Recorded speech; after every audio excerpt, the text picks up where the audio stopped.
திருச்சி விமான நிலையத்திலிருந்து சாலை மார்க்கமாக நாகைக்கு செல்லும் விஜய் இன்னும் சற்று நேரத்தில் தனது பரப்புரையை தொடங்க உள்ளார். கூடுதல் தகவல்களுடன் இணைகிறார் செய்தியாளர் விஷ்ணு. விஷ்ணு, விவரங்கள்.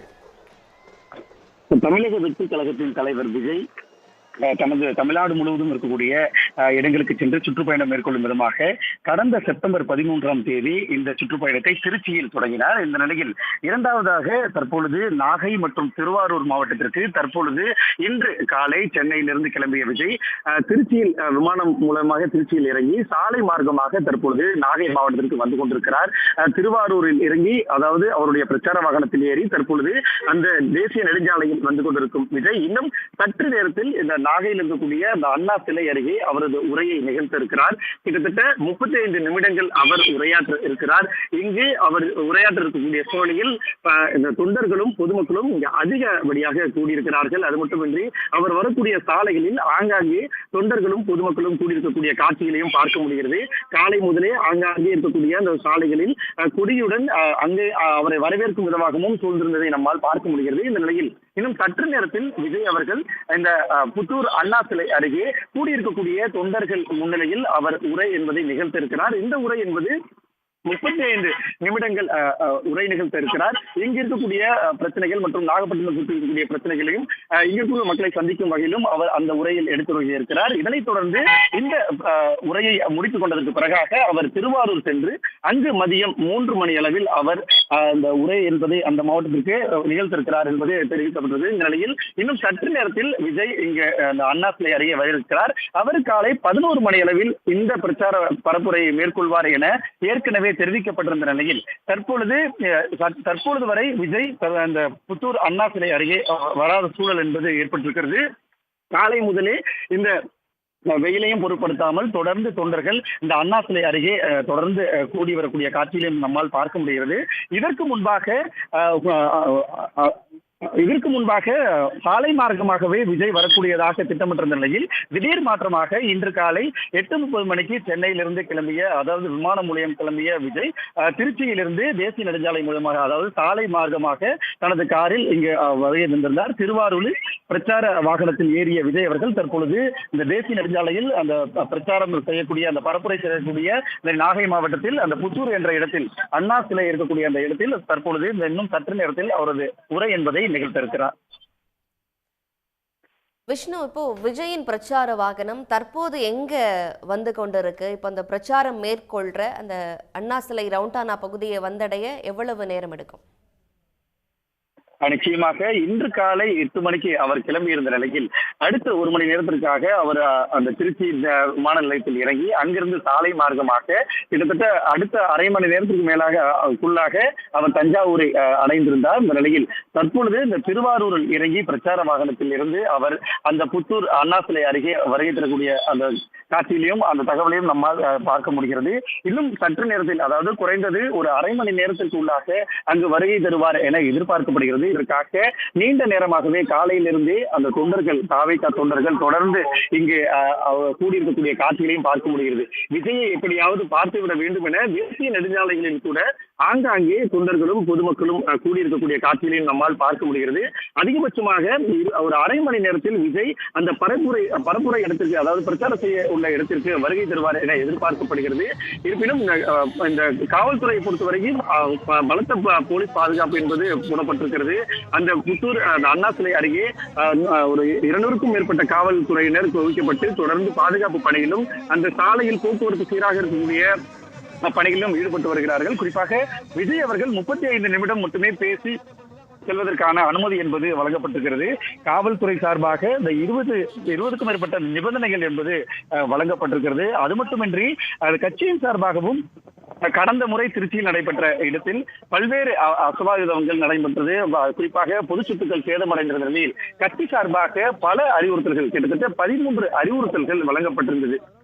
மின்கம்பம் மீது ஏறுவது, பொது சொத்துக்கள், குறிப்பாக அரசு கட்டிடங்கள், பள்ளிகள் மீது அந்த சுவர் மீது ஏறுவது உள்ளிட்டவதை தவிர்த்து பாதுகாப்பான முறையில் வர வேண்டும் எனவும், குறிப்பாக சிறார்கள் வர வேண்டாம் எனவும் அந்த அறிவுறுத்தல்கள் வழங்கப்பட்டிருந்த நிலையிலும் அதனை பொருட்படுத்தாமல் தொடர்ந்து இந்த 2வது கூட்டத்திலும், அதாவது நாகப்பட்டினத்தில் இன்று நடைபெற இருக்கக்கூடிய கூட்டத்திலும் அதிகப்படியான சிறார்கள் இங்கு கூடியிருக்கக்கூடிய சூழலையும் நம்மால் பார்க்க முடிகிறது. கிட்டத்தட்ட காலையிலே 7 மணிக்கு மேலாகவே தொண்டர்கள் அதிகப்படியாக தன்னுடைய 4 சக்கர வாகனங்களில் அந்த புத்தூர் அண்ணா சிலை அருகே வரக்கூடிய காட்சிகளை நம்மால் பார்க்க முடிகிறது. தொடர்ந்து இங்க இருக்கக்கூடிய இன்னும் 11 மணி அளவில் சரியாக 11 மணி அளவில் விஜய் பேசுவார் என ஏற்கனவே தமிழக வெற்றி கழகம் சார்பில் தெரிவிக்கப்பட்டிருந்த நிலையில் தற்போது வரை விஜய் அந்த பரப்புரை இடத்திற்கு வராமல் இருக்கிறார். இன்னும் ஒரு அரை மணி நேரத்திற்கு அந்த பரப்புரை இடத்திற்கு வருவார் என்றும் எதிர்பார்க்கப்படுகிறது. இதற்காக தொண்டர்கள் வெகு நேரமாக காத்திருக்கிறார்கள். உங்கள் விஜய் நான் வரேன் எனும் பெயரில் விஜய் 2ஆம் கட்ட பிரச்சார பயணத்தை இன்று தொடங்குகிறார். இன்னும் அரை மணி நேரத்தில் அந்த பிரச்சாரம் மேற்கொள்ளப்படும். புத்தூர் அண்ணா சிலை ரவுண்டானா பகுதிக்கு விஜய் வருவார் என்று எதிர்பார்க்கப்படுகிறது.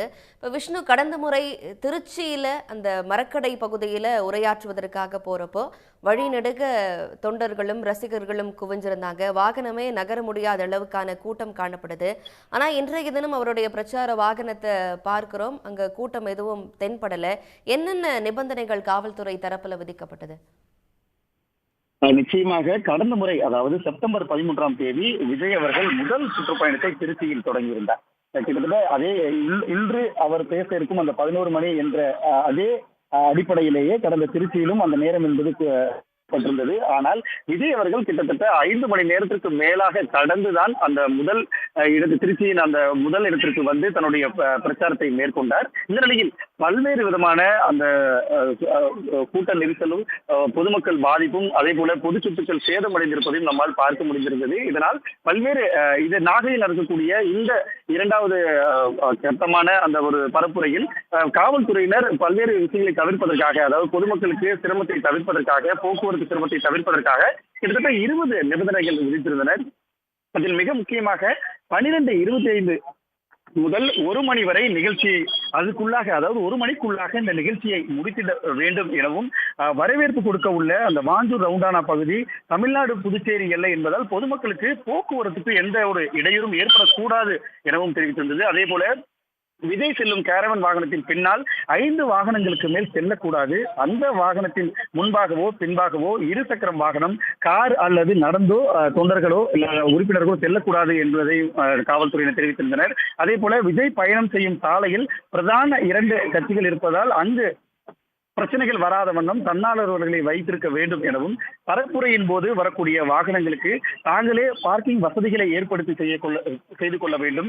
பெண்கள் மற்றும் பெரியவர்கள் கூட்ட நெரிசலில் சிக்கிக் கொள்ளாத வண்ணம் முன்னெச்சரிக்கை நடவடிக்கைகளை மேற்கொண்டு அவர்களின் பாதுகாப்பை உறுதி செய்ய வேண்டும் என்பதை மிக முக்கியமாக அந்த நிபந்தனைகள் குறிப்பிட்டிருக்கிறார்கள். குறிப்பாக பரப்புரையில் கலந்து கொள்ளும் எவரும் கையில் அந்த கம்பு, குச்சி மற்றும் பிற ஆயுதங்கள் எதையும் வைத்திருக்க கூடாது என்பது உள்ளிட்ட நிபந்தனைகள். அதே போல பரப்புரை என்பது அரசு மற்றும் தனியார் சொத்துக்களுக்கு சேதம் ஏற்படுத்தக்கூடாது. அப்படி ஏற்படுத்தினால் அந்த கட்சியினரே பொறுப்பேற்றுக் கொள்ள வேண்டும் என்ற அறிவுறுத்தையும் வழங்கப்பட்டிருக்கிறது.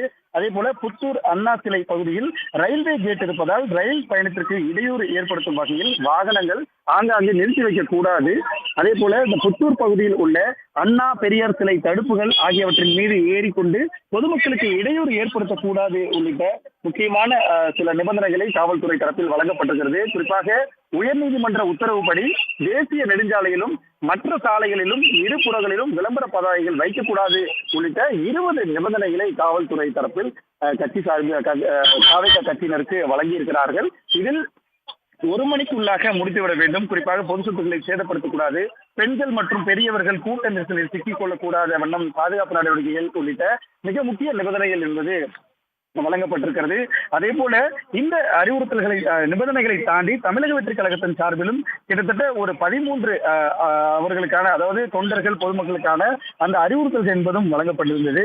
அதில் மிக முக்கியமாக மக்கள் சந்திப்பு நிகழ்ச்சிகளில் நடைபெறும் பகுதிகளில் உள்ள அரசு மற்றும் தனியார் கட்டடங்கள், காம்பவுண்ட் சுவர்கள், மரங்கள், மின் விளக்கு கம்பங்கள், அதே போல மின்மாற்றிகள், வாகனங்கள், பஸ், வேன், ஆட்டோ மற்றும் 2 சக்கர வாகனங்கள், கொடி கம்பங்கள், சிலைகள் ஏதேனும் இருந்தால் அதனை சுற்றி அமைக்கப்பட்டுள்ள பாதுகாப்பு கிரில் கம்பிகள் மற்றும் தடுப்புகள் ஆகியவற்றின் அருகில் செல்வதை தவிர்த்துக் கொள்ள வேண்டும் என மிக முக்கிய அவர்களுக்கு ஒரு அறிவுறுத்தல் என்பது வழங்கப்பட்டது. அதே போல கர்ப்பிணி பெண்கள், கை குழந்தையுடன் இருக்கும் சகோதரிகள், முதியவர்கள், உடல்நலம் குன்றியோர், பள்ளி சிறுவர், சிறுமியர் மற்றும் மாற்றுத்திறனாளிகள் ஆகியோர் நம் தலைவர் அதாவது விஜய் அவர்களின் மக்கள் சந்திப்பு நிகழ்ச்சிகளில் நேரில் வந்து கலந்து கொள்வதை தவிர்த்து விட வேண்டும்.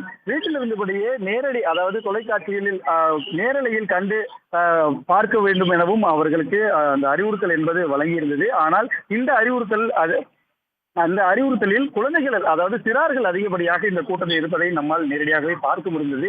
குறிப்பாக விஜய் அவர்களின் மக்கள் சந்திப்பு நிகழ்ச்சியின் போது அப்பகுதியில் ஆம்புலன்ஸ் வாகனங்களுக்கும் பொதுமக்களுக்கும் வாகன ஓட்டிகளுக்கும் பள்ளி மாணவர்களுக்கும் மற்றும் பெண்கள் குழந்தைகளுக்கு முதியோர்களுக்கு நோயாளிகளுக்கு எவ்வித போக்குவரத்து இடையூறும் ஏற்படாத வண்ணம் இருக்க வேண்டும் என பல அறிவுறுத்தல்கள் வழங்கப்பட்டிருந்தது. இவ்வாறாக இன்னும் ஒரு அரை மணி நேரத்திற்குள்ளாக விஜய் அவர்கள் இந்த புத்தூர் அண்ணா சிலை அருகே வந்து அந்த உரை என்பதை நிகழ்த்துவார் என எதிர்பார்க்கப்படுகிறது. வாகை சூடும் வரலாறு திரும்புகிறது என்னும் பெயரில் இன்னும் சற்று நேரத்தில் விஜய் தனது பரப்புரையை மேற்கொள்ள இருக்கிறார். விஷ்ணு, நீங்க இணைப்பிலேயே காத்திருங்க. நம்ம ஒரு சிறிய இடைவேளைக்கு பிறகு விஜயின் பயணம் மற்றும் பரப்புரை குறித்து தொடர்ந்து பேசலாம். உடனுக்குடன் செய்திகளை தெரிந்து கொள்ள சன் நியூஸ் பெல் ஐகானை கிளிக் பண்ணுங்க.